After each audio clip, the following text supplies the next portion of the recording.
అనేక రకాల సంస్థలు, కార్పొరేషన్స్ అవన్నీ విభజన చేయాలని చెప్పి మరి అనేక కమిటీలు కూడా వేయడం జరిగింది. యాక్చువల్గా 10 సంవత్సరాల లోపే అన్ని పరిష్కారం కావాలా. ఒక్క ఉమ్మడి రాజధాని బిల్డింగ్ తప్ప, ఆ బిల్డింగ్ వాళ్ళ అవసరాల గురించి ఇచ్చిన బిల్డింగ్ తప్ప మిగతా అంశాలన్నీ పరిష్కారం కావాలా. కానీ మరి వేసిన కమిటీలు 9th షెడ్యూల్లో ఉన్నటువంటి దాదాపు 92 కార్పొరేషన్లు, 10th షెడ్యూల్లో ఉన్నటువంటి 142 సంస్థలు ఇవన్నీ కూడా కొన్ని పరిష్కారమైనవి, కొన్ని పరిష్కారం కాలేదు. 9th షెడ్యూల్లో ఉన్నటువంటి కార్పొరేషన్ల గురించి శిలాబిడ్డ కమిటీ కేంద్రం కమిటీ వేసింది. కమిటీలో మేము కూడా వివరించినాం. ఆ రోజు ఒక ఉద్యమ నాయకునిగా, తర్వాత ప్రభుత్వం వచ్చిన తర్వాత ప్రభుత్వంలో భాగంగా కూడా మేము కూడా కలిసినాం. కానీ ఆర్టీసీ, ఎస్ఎఫ్సి లాంటి దాదాపు 30 సంస్థలు 9th షెడ్యూల్లో ఉన్నటువంటి 30 సంస్థల పరిష్కారం అనేది కొలిక్కి రాలేదు. కొలిక్కి రాకుండా అనేక దఫాలుగా చర్చలు జరుపుతున్నా కూడా అవి ఇంకా పరిష్కారం కాలేదు. ఆ విభజన ఎంప్లాయీస్ కావచ్చు, ప్రాపర్టీస్ కావచ్చు, దానికి సంబంధించినటువంటివి. కనుక వేసినటువంటి కమిటీ 10 సంవత్సరాలైనా కాలయాపన చేసిందే తప్ప కమిటీ పరిష్కారం చేయలేదు. కనుక 10 సంవత్సరాలు అయిపోయింది, అవన్నీ షరతులన్నీ అయిపోయినాయి. వెంటనే మరి ప్రభుత్వం 9th షెడ్యూల్లో ఉన్నటువంటి మిగిలిపోయిన అన్ని సంస్థలపైన దృష్టి పెట్టి శాశ్వత పరిష్కారం పైన దృష్టి పెట్టాలని చెప్పి మేము అడుగుతా ఉన్నాం. 10th షెడ్యూల్లో తెలుగు అకాడమీ లాంటి కొన్ని సంస్థలు అవి కూడా పరిష్కారం కాలేదు. సెక్షన్ 75 ప్రకారము స్థానికంగా ఎక్కడ స్థానికతను బట్టి ఆఫీసెస్ను అక్కడే వాళ్ళకి ఇవ్వాలని ఉంది. ప్రధాన కార్యాలయాలు మాత్రమే పరిగణలోకి తీసుకోవాలని ఉంది. కానీ కొన్ని సంస్థల యొక్క ప్రధాన కార్యాలయం మెయిన్ ఆఫీసులు తీసుకోవాలని ఉంటే మెయిన్ ఆఫీసెస్ కాదు, అన్ని ఆఫీసులలో కూడా మాకు భాగం కావాలని చెప్పి ఒక మిత్తండవాదంతో కాలయాపన చేయడం జరిగింది. కేంద్రం కూడా అనేక దఫాలుగా మరి చర్చలు చేసినా, భిన్న అభిప్రాయాలను తెలియజేసినా కూడా మరి 10th షెడ్యూల్లో ఉన్నటువంటి 142 సంస్థలలో చాలా వరకు కూడా అవి కూడా మిగిలిపోయినటువంటివి ఉన్నాయి. ఒక మెయిన్ ఆఫీస్ ప్రధాన కార్యాలయాలే అని చెప్పి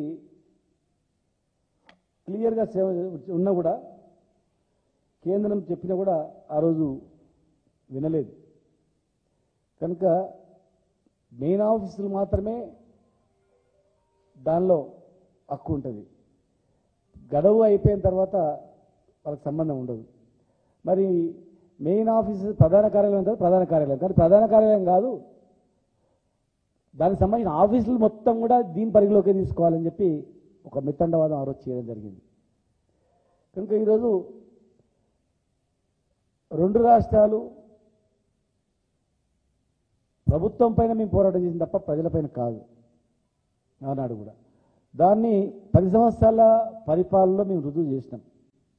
ప్రజలుగా, ఈ దేశ ప్రజలుగా అందరం కలిసి ఉండొచ్చు, కానీ ఈ ప్రాంత హక్కులు మాత్రం కావాస్తే కుదరదని చెప్పి. కనుక ఈరోజు 9th షెడ్యూల్లో 10th షెడ్యూల్లో ఉన్నటువంటి అంశాలని ఇమ్మీడియట్ నిర్ణయం తీసుకోవాల్సిన అవసరం ఉంది. తర్వాత ఉమ్మడి రాజధానికి సంబంధించినటువంటి buildings, lake view guest house కావచ్చు, హెరిటేజ్ బిల్డింగ్ కావచ్చు, సిఐడి ఆఫీస్ కావచ్చు, కొన్ని బిల్డింగ్స్, పెద్ద పెద్ద బిల్డింగ్స్ కూడా వాళ్ళ పరిపాలన సౌలభ్యం గురించి మరి వాళ్ళకు కేటాయించడం జరిగింది. గడువు అయిపోయింది. మరి గడువు అయిపోయిన వెంబడే ఆ ప్రాపర్టీస్ అన్ని కూడా మనం తీసుకోవాల్సిన అవసరం ఉంది. ఈరోజు 2 రాష్ట్రాల మధ్యలో తెలంగాణ ఏర్పాటు కాగానే హైదరాబాద్లో బాగా అల్లర్లు అవుతాయి, హైదరాబాద్లో ఆంధ్రులని వెలగొడతారు, ఇల్లు ఖాళీ అవుతాయి అని రకరకాలుగా పుకార్లు పుట్టించారు. మత కలహాలు అవుతాయి అని పుకార్లు పుట్టించారు. మళ్ళీ నక్సలైట్ రాజ్యం వస్తుంది అని పుకార్లు పుట్టించింది. కానీ 10 సంవత్సరాల పరిపాలనలో అలాంటి సంఘటనలు ప్రజలపైన దాడులు కానీ ప్రజలపైన పోరాటం కానీ చేయలేదు. కానీ మన హక్కుల గురించి మాత్రం ఎక్కడ రాజీ పడలేదు. ఈరోజు మరి తిరుపతి లాంటి ఓ పుణ్యక్షేత్రంలో మనకు అక్కడ కూడా మన హక్కు. ఎందుకంటే కోట్లాది మంది మన భక్తులు పార్టిసిపేషన్ ఉంటుంది దేవుని దగ్గర. పుట్టిన ప్రతి పిల్లగాడు కంపల్సరీ అక్కడనే పోయి 99% మంది అక్కడికి పుట్టిందంటే అది తల్లిదండ్రులు అర్పించాల ఆ భగవంతుని దగ్గర. ఆ పుణ్యక్షేత్రం అభివృద్ధిలో మన భాగస్వామ్యం ఉంది. నేను కూడా చాలాసార్లు అడిగినాం, అక్కడ మాకు ఒక పెద్ద బిల్డింగ్ ఇవ్వాలి, హోటల్ గురించి బిల్డింగ్ ఇవ్వాలి, కర్ణాటక వాళ్ళకి ఇచ్చారు, తమిళనాడు వాళ్ళకి ఇచ్చిండ్రు, మనకు కూడా ఇవ్వాలన్నాం. ఆ ప్రతిపాదన ప్రాసెస్లో ఉంది. మరి ఇప్పుడున్నటువంటి ప్రభుత్వం కూడా వెంటనే చొరవ తీసుకొని మనకు అక్కడ ఆ పుణ్యక్షేత్రంలో టూరిజం హోటల్స్ కావచ్చు, ప్లస్ సపరేట్గా అకామిడేషన్ కావచ్చు, దానికి కూడా మనం ల్యాండ్ తీసుకోవాల్సిన అవసరం ఉంది. ఎందుకంటే ఎన్నో ఆఫీసులు ఎన్నో స్థలాలు కూడా వాళ్ళకు ఆ రాష్ట్రానికి సంబంధించిన వాళ్లకు ఇక్కడ మనం ఇన్ని రోజులు కేటాయించడం జరిగింది. ఇంకా పరిష్కృతం కానటువంటి ఉద్యోగుల విభజన కావచ్చు, ఏదైనా కావచ్చు, అవన్నీ వివాదాలకు తావు లేకుండా, వివాదాలు లేకుండా పరిష్కారం చేసుకునేటట్లు చేయాల్సిన అవసరం ఉంది. ఒక ఉద్యమకారునిగా మా బాధ్యతగా, ఎందుకంటే బాధ్యత గల ఉద్యమం చేసి జైలుకు వచ్చిన వాళ్ళం కనుక ఇలా ఈ రాష్ట్రం దినదిన అభివృద్ధి చెందుతూ ఉండాలి, కొనసాగుతుండాలి. అభివృద్ధి అనేది ఆటంకాలు ఉండొద్దు, ఎక్కడ కూడా ఆగిపోవద్దు. మావేవి పెద్ద త్యాగాలు కావు, ప్రాణాలు అర్పించిన పెద్ద త్యాగాలు. ప్రాణాలు అర్పించినటువంటి అమరుల త్యాగాలకు ఫలితంగా మనం ఇంకా చేయాల్సిన అవసరం ఉంది, కొనసాగించాల్సిన అవసరం ఉంది. కనుక ఈ విభజన అంశాలను ఇమ్మీడియట్గా 9th 10th షెడ్యూల్ అంశాలను పరిష్కరించి ఆ బిల్లులు తీసుకొని ఎప్పుడు కొట్లాటలు లేకుండా శాశ్వతంగా స్నేహపూర్వకంగా ఉండేటట్లు, కలిసిమెలిసి ఉండేటట్లు, ప్రజల మధ్యలో విభేదాలు లేకుండా ఉండేటట్లు చర్యలు చేపట్టాలని, తెలంగాణ అభివృద్ధి అనేది ఆటంకం లేకుండా ముందుకు కొనసాగాలని, దానివైపు దృష్టి పెట్టాలని చెప్పని. మరి 10 years కంప్లీట్ అయిపోయింది కనుక, అయిపోయి కూడా దాదాపు 15 రోజులు అయిపోతుంది కనుక వెంటనే ఆలస్యం చేయకుండా వాటిపై దృష్టి పెట్టి చర్యలు తీసుకోవాలని చెప్పని మేము ప్రభుత్వాన్ని కోరుతా ఉన్నాం. అంటే అయ్యేటివన్నీ అయిపోయినాయి. క్లాస్ 4th ఎంప్లాయీస్ని తీసుకొచ్చినాం, చాలామంది ఉద్యోగులు తీసుకొచ్చినాం. చట్టపరంగా అయ్యేటి జరిగేటివన్నీ కూడా జరిగిపోయినాయి. కానీ చట్టానికి వ్యతిరేకంగా కొన్ని ఉన్నటువంటివి మా ప్రభుత్వంలో కూడా కొంతమంది అధికారులు ప్రపోజ్ చేయడం జరిగింది, దాన్ని తిరస్కరించడం జరిగింది. దాదాపు పరిష్కారమైన అక్కడక్కడ కొన్ని మిగిలిపోయినట్టుంటే అన్నీ ఒకేసారి అయ్యే అంశాలు కావు. అవన్నీ చాలా వరకు 90% ఉద్యోగుల విభజన సంబంధించినటువంటి పరిష్కారమైన. మిగిలిపోయినవి ఏమైనా ఉంటే చట్టానికి లోబడి అవి పరిష్కారం చేయాలి. ఆ పరిష్కారం అనేది ఒక చిన్న బంట్రోత్ ఉద్యోగం గురించి ఆంధ్రప్రదేశ్ తమిళనాడులో బంట్రోత్ ఉద్యోగాన్ని వదులుకోలేక గొడవలు చేసి వచ్చిండ్రు. అంటే ఒక చిన్న ఉద్యోగి కోర్టులు అనుకుంటా, గుంటూరు కోర్టులో ఒక కోర్టులో ఒక బంట్రోత్ ఉద్యోగి వచ్చి రాష్ట్ర విభజన వచ్చింది. మామూలు విషయం కాదు. తెలంగాణ ఉద్యమం కూడా సెక్రటరియట్లో అటెండర్లు లిఫ్ట్ బాయ్లు మేము అంతేనా అట్లెట్లా అనేది ఉద్యమం వచ్చింది. కనుక భవిష్యత్తులో అలాంటిది రాకుండా ఉండాలన్న కొంతమంది గురించి మళ్ళీ వివాదాలు తీసుకొచ్చుకొని కొంతమంది వ్యక్తుల గురించి వాళ్ళ ప్రయోజనం చేయడానికి ఎవరు అధికారులు సిఫార్సు చేయడము, వాళ్ళ ప్రయోజనం గురించి మనం తప్పు చేస్తే మళ్ళీ భవిష్యత్తులో ఇబ్బందులు వస్తాయి. కనుక ఇబ్బందులు కాకుండా జాగ్రత్త వహించి జాగ్రత్తగా ప్రభుత్వం చర్యలు చేపట్టాలా. చాలా వరకు మేము మా ప్రభుత్వం పరిష్కారం చేసినా మిగిలిపోయినవి ఉన్నాయి, ఇంకా ఉన్నాయి, అన్నీ అయిపోయినాయని చెప్పాము, ఉన్నాయి, అవి కూడా చేపట్టాలా.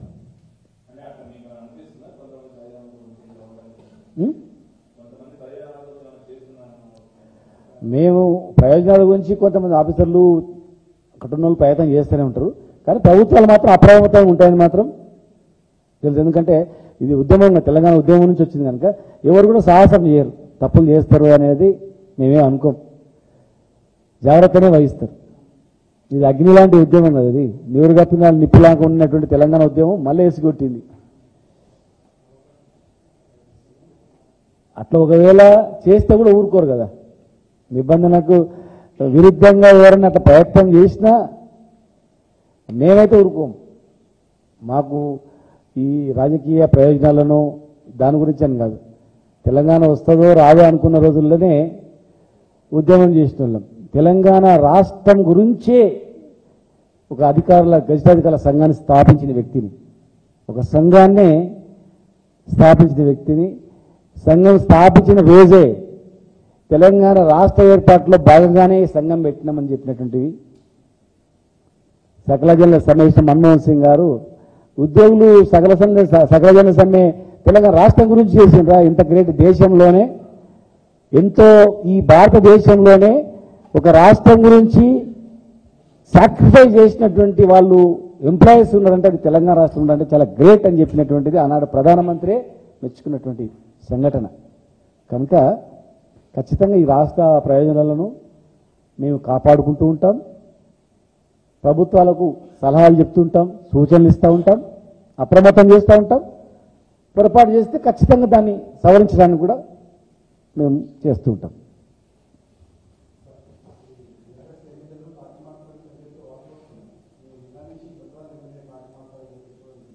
ఇవన్నీ పేపర్లలో వచ్చే వార్తలు అంతే.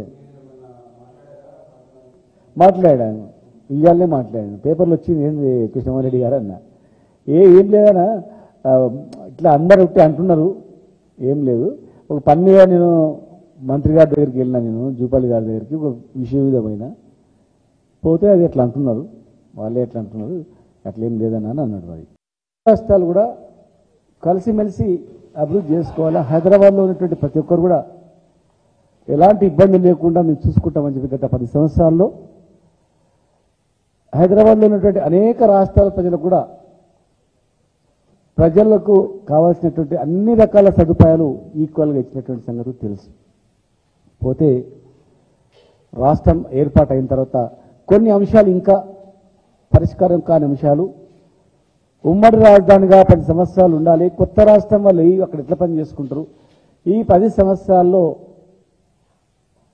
మిగతా సమస్యలు పరిష్కారం చేసుకోండి, ఉమ్మడి రాజధానిలో కార్యాలయాలు మీరు ఉండండి, ప్లస్ అనేక రకాల సంస్థలు కార్పొరేషన్స్ అవన్నీ విభజన చేయాలని చెప్పి మరి అనేక కమిటీలు కూడా వేయడం జరిగింది. యాక్చువల్గా 10 సంవత్సరాల లోపే అన్ని పరిష్కారం కావాలా, ఒక్క ఉమ్మడి రాజధాని బిల్డింగ్ తప్ప, ఆ బిల్డింగ్ వాళ్ళ అవసరాల గురించి ఇచ్చిన బిల్డింగ్ తప్ప మిగతా అంశాలన్నీ పరిష్కారం కావాలి. కానీ మరి వేసిన కమిటీలు 9th షెడ్యూల్లో ఉన్నటువంటి దాదాపు 92 కార్పొరేషన్లు, 10th షెడ్యూల్లో ఉన్నటువంటి 142 సంస్థలు, ఇవన్నీ కూడా కొన్ని పరిష్కారమైనవి, కొన్ని పరిష్కారం కాలేదు. 9th షెడ్యూల్లో ఉన్నటువంటి కార్పొరేషన్ల గురించి శిలాబిడ్డ కమిటీ కేంద్రం కమిటీ వేసింది. కమిటీలో మేము కూడా వివరించినాం ఆ రోజు ఒక ఉద్యమ నాయకునిగా.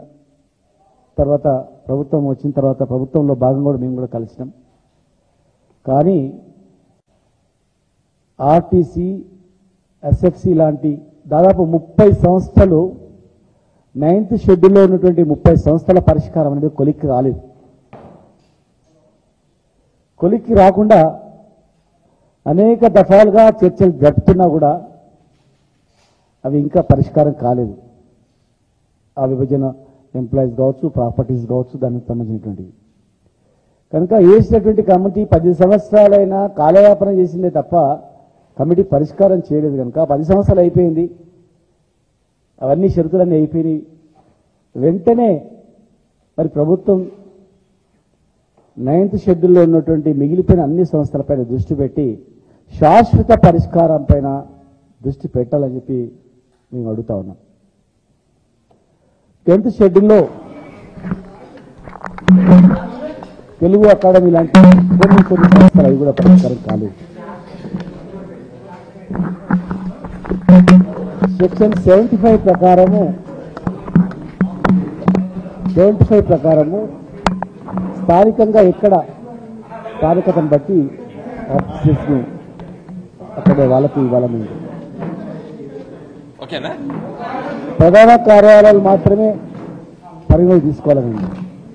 కానీ కొన్ని సంస్థల యొక్క ప్రధాన కార్యాలయాలు మెయిన్ ఆఫీసులు తీసుకోవాలని ఉంటే మెయిన్ ఆఫీసెస్ కాదు అన్ని ఆఫీసులలో కూడా మాకు భాగం కావాలని చెప్పి నితండవాదంతో కార్యాలయం భిన్న అభిప్రాయాలను తెలియజేసినా కూడా మరి 10th షెడ్యూల్లో ఉన్నటువంటి 142 సంస్థలలో చాలా వరకు కూడా ఇది కూడా మిగిలిపోయినటువంటి ఉన్నాయి.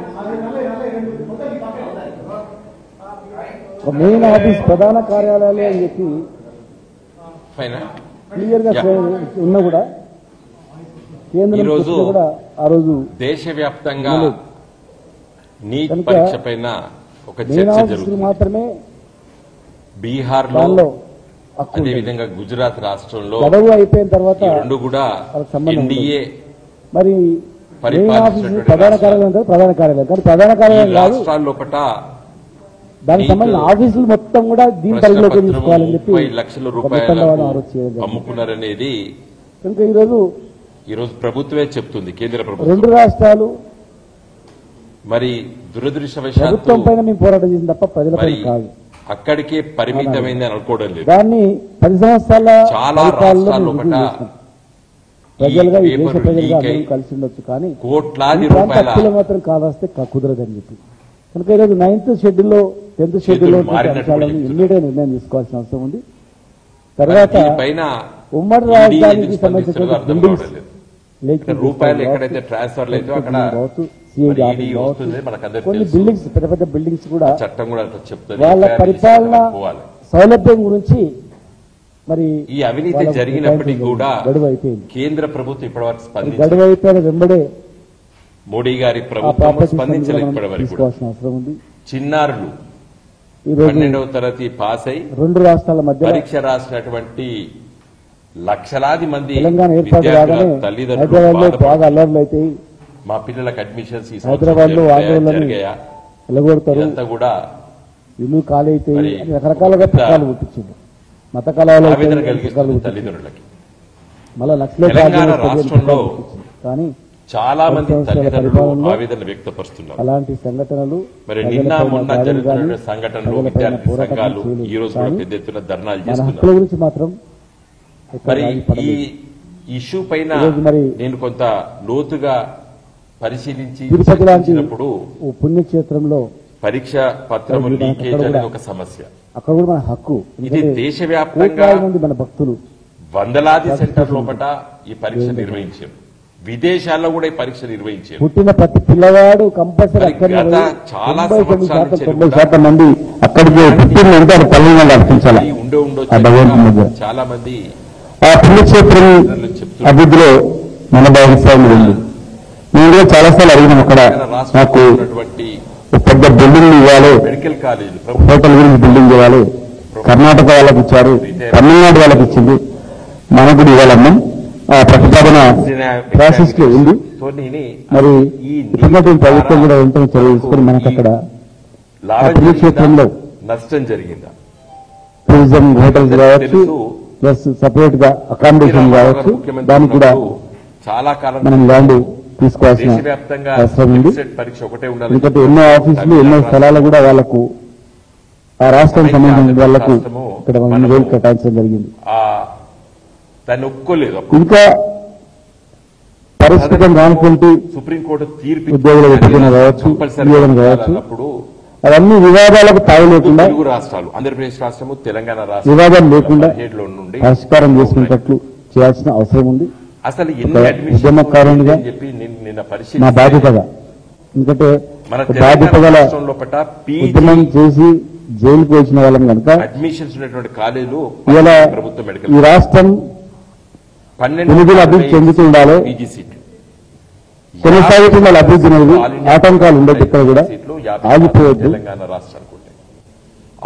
మారు పెద్ద త్యాగాలు కావు, ప్రాణాలు అర్పించిన పెద్ద త్యాగాలు, ప్రాణాలు అర్పించినటువంటి అమరుల త్యాగాలకు ఫలితంగా మనం ఇంకా చేయాల్సిన అవసరం ఉంది. మరి మన దగ్గర పిల్లలు కూడా కొనసాగించాల్సిన అవసరం ఉంది. కోటాలో సీట్లు వచ్చినప్పుడు ఇంకా ఈ విభజన అంశాలను జంకుతున్నారు.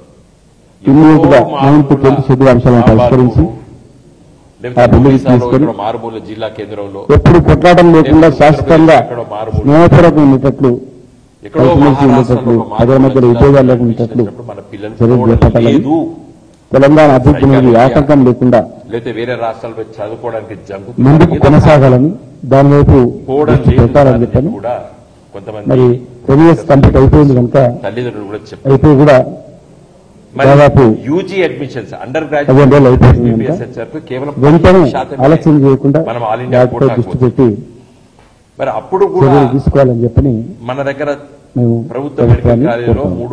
3,817 సీట్లుంటే 519 సీట్లు ఎంబీబీఎస్ సీట్లు ఆల్ ఇండియా కోటాకు పోతే 519 మంది వేరే రాష్ట్రాలలో వచ్చి జాయిన్ అవుతున్నారు. ముఖ్యంగా ఆంధ్రప్రదేశ్ రాష్ట్రం నుంచి అంటే ఐఐటి అన్ని అయిపోయింది ఉస్మానియా మెడికల్ క్లాస్ కాలేజ్, పెట్టుకుని క్లాస్ మెడికల్ కాలేజ్, తీసుకొచ్చినాం కాకతీయ మెడికల్ చాలా కాలేజ్ మంది అయితే కొంచెం తీసుకొచ్చినాం చట్టపరంగా ఐఐటి జరిగేటివన్నీ కూడా జరిగిపోయింది మన కానీ పిల్లలకి చట్టానికి వేరే వ్యతిరేకంగా రాష్ట్రాల్లో కొన్ని కూడా ఉన్నటువంటి MBBS సీట్లకు ఆ మిగతా మా ప్రభుత్వంలో కూడా కొంత అధికారులు ప్రపోజ్ చేయడం పోవడం జరిగింది దాన్ని లేదు. పరిష్కరించడం చాలా జరిగింది మంది జాయిన్ కావడం లేదని చెప్తున్నారు. మరి వాళ్ళు ఇక్కడనే సెకండ్ లిస్ట్ దాదాపు పరిష్కారమని అక్కడక్కడ కొన్ని మిగిలిపోయినట్టుంటే దీనివల్ల అన్ని అడ్వాంటేజెస్ ఉన్నాయి, డిసడ్వాంటేజెస్ ఒకేసారి అయ్యే అంశాలు కాదు అవన్నీ మేధావి చాలా వరకు 90% మెడికల్ ఫీల్డ్ లో ఉన్నటువంటి ఉద్యోగుల ఉద్యోగం సంబంధించిన పరిష్కారం ఆలియా మిగిలిపోయిన ఏమైనా ఉంటే చట్టానికి లోబడి పిల్లలకు రావచ్చు, అవి పరిష్కారం చేయాలి. చదువుకుంటారు కాబట్టి మన సీట్లు ఎక్కువ వస్తాయని చెప్పి ఆ పరిష్కారం అనేది రెండు తెలుగు రాష్ట్రాలు ఆల్ ఇండియా ఒక చిన్న బంకైట్ ఉద్యోగం గురించి కానీ మనం చూసినట్టయితే ఆంధ్రప్రదేశ్ తమిళనాడులో బంకైట్ ఉద్యోగాన్ని సెకండ్ లిస్ట్ లో ఇక్కడ వదులుకోలేక గొడవలు చేసి వచ్చింది అంటే ఒక చిన్న ఉద్యోగి డిసడ్వాంటేజెస్ ఏమైపోయినాయంటే గుంటూరు కోర్టులో టోటల్ నెంబర్ ఆఫ్ సీట్స్ ఒక కోర్టులో ఒక బంకైట్ ఉద్యోగి చేసి రాష్ట్ర ఉద్యోగం వచ్చింది మామూలు విషయం కాదు 27 తెలంగాణ ఉద్యమం కూడా వస్తాయి. సెక్రటరియట్ లో అటెండర్లు లిఫ్ట్ బాయ్లు మేము అంతేనా అట్లా అనేది విషయం వచ్చింది కనుక భవిష్యత్తులో అలాంటివి రాకుండా ఉండాలి కొంతమంది గురించి మళ్ళీ వివాదాలు తీసుకొచ్చుకొని కొంతమంది వ్యక్తుల గురించి మెజారిటీ ఆఫ్ ది స్టూడెంట్స్ వాళ్ళ ప్రయోగం చేయడానికి ఎవరు అధికారులు సిఫార్సు చేయడము వాళ్ళ ప్రయోగం గురించి మనం తప్పు చేస్తే మళ్ళీ భవిష్యత్తులో ఏదో చెప్పలేదు, ఇబ్బంది వస్తుంది కనుక ఆసక్తి లేకపోతే ఇబ్బందులు రాకుండా జాగ్రత్త వహించి అదే విధంగా జాగ్రత్తగా ప్రభుత్వం చర్యలు చేపట్టాలా చాలా వరకు నువ్వు నా ప్రభుత్వం ప్రయత్నం చేసి మిగిలిపోయి ఉన్నాయి ఇంకా ఉన్నాయి అన్ని అయిపోయినాయని చెప్పాను ఉన్నాయి అవి కూడా ఫుడ్ అవైలబిలిటీ చేపట్టాలి కావచ్చు. తెలంగాణ రాష్ట్రం కాస్మోపాలిటన్ స్టేట్ కాబట్టి వేరే రాష్ట్ర పిల్లలు మంచిగా వచ్చి ఇక్కడ జాయిన్ అవుతున్నారు.